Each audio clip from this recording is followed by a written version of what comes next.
Have you ever experienced that strange moment when you knew exactly what needed to be done, but you didn't move?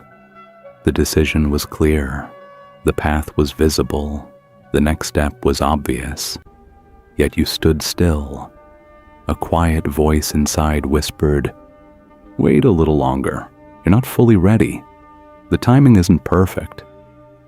So you waited, and while you were waiting, something subtle but irreversible happened. The opportunity moved on. The relationship cooled. The idea that once burned in your mind slowly turned into a maybe someday. The project that excited you became just another unfinished draft. The most painful part? Time didn't wait with you. There's a hidden pattern that quietly shapes many lives. People wait for the perfect moment. They believe one day everything will align, fear will disappear, confidence will rise, external signs will confirm the decision, the emotional weather will finally feel calm and certain. But that day rarely comes. And when it doesn't, we reach for comforting explanations. It wasn't meant to be. The universe had other plans. If it didn't happen, it wasn't for me. These phrases feel soothing. They protect the ego. They soften regret, but they don't erase consequences. The truth is uncomfortable. Hesitation is also a decision. Every time you postpone action, you are actively choosing an outcome. Inaction is not neutral. It shapes your future just as much as bold moves do. If you've been delaying an important conversation, if you keep preparing for a project you haven't started, if you feel capable of more but your reality doesn't reflect it, then the obstacle is likely not outside of you. It's inside your timing. Centuries ago, a master strategist understood something most people still ignore. His power did not come from brute force or loud aggression. It came from precision, from recognizing when enough clarity was enough. He discovered a principle that separates momentum from stagnation. There is no perfect moment. There is only a sufficient one. Most people wait for 100% certainty. Those who move forward act at 70 to 80%. That gap between enough and perfect is where lives diverge. You don't need complete emotional confidence to act. In fact, action often creates the confidence you're waiting for. Think about learning to swim. If you refuse to enter the water until you feel completely ready, you'll stay dry forever. Readiness is not a prerequisite for movement. It's often a byproduct of it. Many of life's greatest losses don't come from failure. They come from delay. This brings us to a fundamental shift in thinking. Decision comes before emotion. Most people reverse this order. They believe they must feel brave before they act.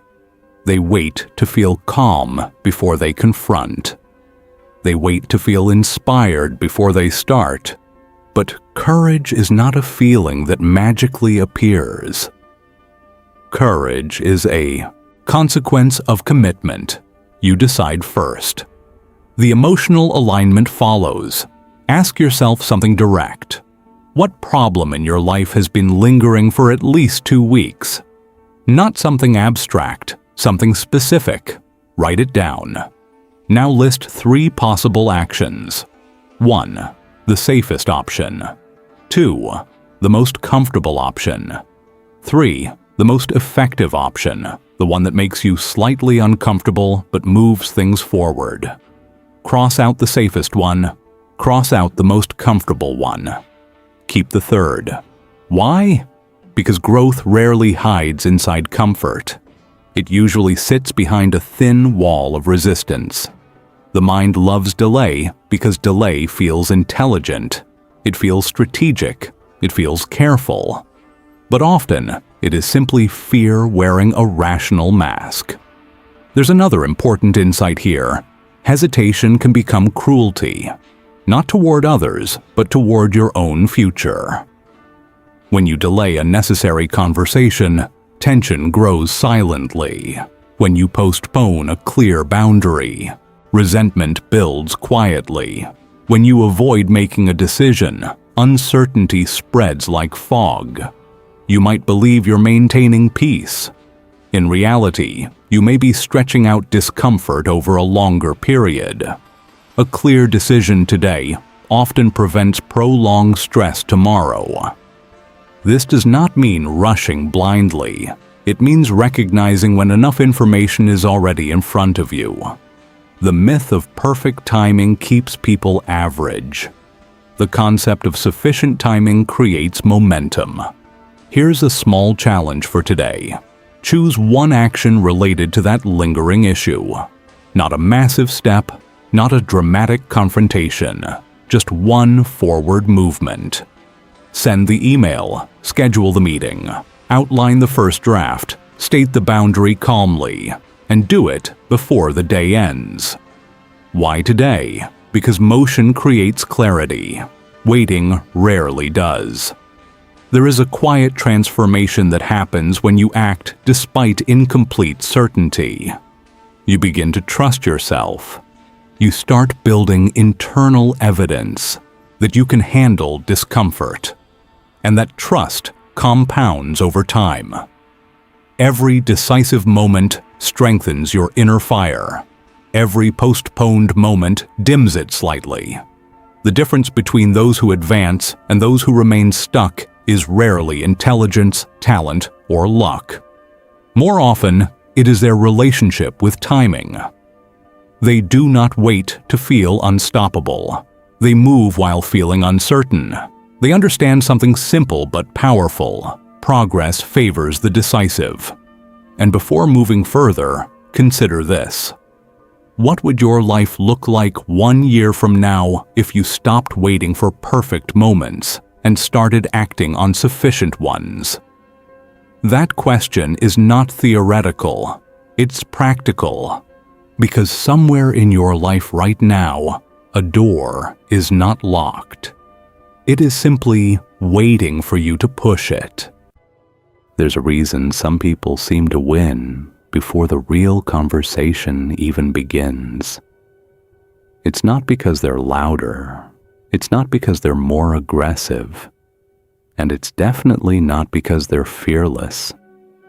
It's because they understand environment. Most battles in life are not lost in the heat of confrontation. They're lost long before that in how the situation was set up. Think about this carefully. Who starts the conversation? Who chooses the time? Who defines the setting? Who frames the first question? That person already controls half the outcome. In physical combat, terrain determines advantage. Higher ground, narrow spaces, lighting, all of it matters. In modern life, terrain is psychological and contextual. It's the difference between sending a long emotional message late at night or scheduling a focused 15-minute conversation when both parties are clear-headed. It's the difference between arguing in public or resolving privately. It's the difference between reacting impulsively or designing the conditions of the discussion. Most people ignore this completely. They wait for conflict to appear and then respond. Strategists prepare the ground first. Let's make this practical. Imagine you want to ask for a promotion or raise. You could send a long message on a Friday evening explaining why you deserve it. That's emotional terrain, weak terrain. Or you could schedule a short meeting early in the week. Bring measurable results. Ask one precise question. Based on my performance, what specific steps would move me to the next level? Same goal, completely different terrain. Or consider relationships. Difficult conversations often explode at the worst possible time, when both people are tired, distracted, or already stressed. Instead, what happens if you say, "I'd like us to talk about something important tomorrow morning. Let's sit down for 20 minutes and solve it properly." Notice the difference. You're not avoiding confrontation, you're structuring it. Control the frame and you influence the outcome. Here's the rule. Whoever defines the environment defines the emotional direction. And this doesn't require manipulation. It requires awareness. Ask yourself right now, is the current environment helping you resolve this issue or draining you? If the terrain is chaotic, defensive, or rushed, the conversation will reflect that. Change the terrain, and you change the energy. But environment alone isn't enough. There's another invisible element that determines outcomes: rhythm. Most people either rush too fast or drag things too long. Timing is not speed, it's cadence. There are moments when you must accelerate, and moments when you must pause deliberately. In negotiations, for example, powerful rhythm can look like this. You ask 3 focused questions in sequence. What's the biggest obstacle right now? If that obstacle remains unresolved, what happens next? What would solving it change for you? Then you pause. Silence is part of rhythm. Most people talk to fill silence. Strategic timing allows silence to work for you. In personal conflicts, rhythm means structure. Instead of letting arguments spiral for hours, create a clear format. 2 minutes for one person to speak without interruption. 2 minutes for the other. 1 minute each to summarize what was heard. Then decide the next step. Simple structure prevents emotional chaos. Here's something critical. If your goal is resolution, your pace must reflect resolution. If your goal is approval, your pace will reflect hesitation. You cannot chase both clarity and comfort at the same time. Timing also means knowing when to apply consistent pressure. This doesn't mean aggression, it means continuity. Have you ever resolved something temporarily, only for the same issue to return weeks later? That's because the pressure wasn't consistent. Clarity without follow-through creates temporary relief, not transformation. After reaching an agreement, confirm it clearly. So we're both committing to this action by this date, correct? Write it down if necessary. Send a short follow-up. Revisit it briefly. Why? Because unresolved issues don't disappear. They wait. Consistent, calm follow-through prevents problems from reshaping themselves. There's a major difference between pressure and oppression. Pressure with clarity communicates care. Pressure without clarity feels like control. When you maintain steady, respectful follow-up, you show that the issue matters, not that you need dominance. Momentum is built through continuity. Now let's address something more subtle. Surprise. Most conflicts become predictable. The other person expects your arguments. They prepare counter-arguments before you even speak. When conversations follow the same script, every time nothing changes. But when you introduce an ethical, constructive surprise, you shift the pattern. For example, instead of continuing a passive-aggressive exchange over messages, you calmly say, "I'd rather solve this face-to-face in 20 minutes than drag it out all week." Unexpected, direct, mature. Or instead of endless planning meetings for a project, you build a rough prototype in 48 hours and say, "It's not perfect, but this is the direction. Let's refine something real." Concrete action disrupts theoretical debates. Or in heated discussions, when emotions rise, you calmly acknowledge, "You're right about that part."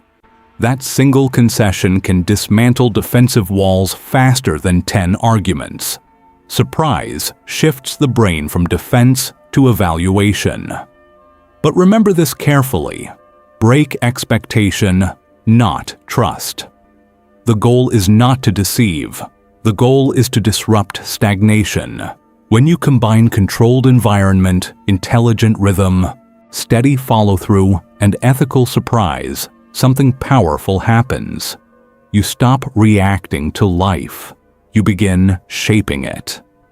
And now a deeper question emerges. If many of your struggles are not about strength, if they are not about intelligence, if they are not about opportunity, then what if the real challenge is how you approach the moment before action? Because often, the battle is decided not when you act, but in how you prepare to act. There is one final layer most people never reach. It's not about speed. It's not about control. It's not even about strategy. It's about clarity under intensity. Many people learn how to start. Some learn how to push. Very few learn how to finish. And finishing is an art. You can win 90% of the battle and still lose in the final 10%. Not because you lacked strength, but because you relaxed too early. Because you assumed the problem was solved before it was secured. There's a dangerous moment in every conflict, negotiation, or personal breakthrough. Right after things seem to be going well. That's when attention drops. That's when discipline softens. That's when unresolved details quietly reappear later. So how do you prevent that? You develop a closing ritual, not something dramatic, not something complicated, just structured clarity. Here's a simple framework you can apply immediately. First, confirm the real objective. Ask yourself, what exactly are we resolving here? If the goal isn't clearly stated, you're still operating in assumptions.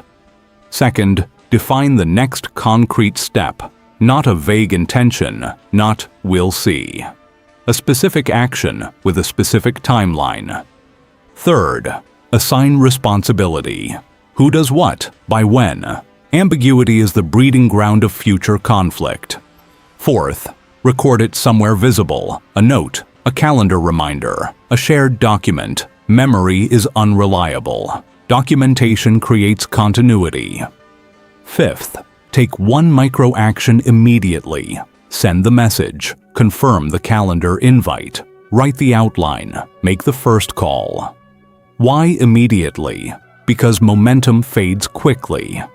Action taken in the same emotional window as the decision strengthens commitment. Delayed action weakens it. Motion creates more motion. Delay creates more delay. There's also something deeper happening during all of this. Intensity without clarity becomes chaos, but clarity with intensity becomes transformation. Before any difficult conversation or decisive move, pause for a brief reset. 3 slow breaths. Inhale steadily. Hold. Exhale longer than you inhale. Then write your purpose in one short sentence. No more than 10 words. If you can't define it briefly, you don't fully understand it. For example, clarify expectations and define next steps. Resolve tension respectfully and set boundaries. Move the project forward with concrete action. Simple, focused, direct. This keeps emotion from hijacking direction. Now let's talk about something uncomfortable. Sometimes the real obstacle is not the external conflict. It's the internal narrative. You say you're waiting for more information, but maybe you're waiting for reassurance. You say you're analyzing risks, but maybe you're avoiding vulnerability. You say you're being patient, but maybe you're protecting your ego from potential rejection. Clarity reveals these patterns. And here's an important realization. The problem is rarely what shouts the loudest. It's often what whispers quietly in the background. In a struggling team, the issue may not be talent, but unclear priorities. In procrastination, it may not be lack of time, but fear of starting imperfectly. In strained relationships, it may not be lack of care, but lack of defined expectations. So instead of attacking every visible symptom, identify the silent root. Ask yourself, what is the one underlying cause that, if addressed, would reduce most of the tension? Focus on that for 7 days. Ignore distractions. Target the nerve, not the noise. There's also a powerful shift that happens when you stop viewing confrontation as aggression and start viewing it as illumination. Intensity doesn't only burn, it reveals. Difficult conversations expose patterns. Decisive action exposes hidden resistance. Firm boundaries expose unclear values. What if the purpose of these battles is not to defeat someone, but to see yourself more clearly, to discover where you hesitate, where you compromise unnecessarily, where you hide behind delay? Because in the end, the greatest opponent is often not external circumstances, it's hesitation, and hesitation disguises itself as logic. So here is the question that matters now. What open battle in your life is draining energy every single day? Not the dramatic one, the quiet one, the conversation you keep postponing, the decision you already know the answer to, the project waiting in drafts, the boundary you haven't enforced. Imagine resolving it. Imagine the mental space that would open. Imagine the clarity that would follow. That's not fantasy. That's available. But only through movement. You don't need to become aggressive. You don't need to become someone else. You need to become decisive. Not reckless. Not impulsive. Decisive. Make the decision before your emotions fully. Agree. Prepare the environment before the confrontation. Control the rhythm of the exchange. Apply steady, respectful follow-through. Close clearly. Act immediately. And remember this, if you don't manage your internal fire, external circumstances will quietly extinguish it. Every day you delay, the flame weakens slightly. Every day you act with clarity, it grows stronger. So here is the final reflection. What will you end today, so tomorrow feels lighter?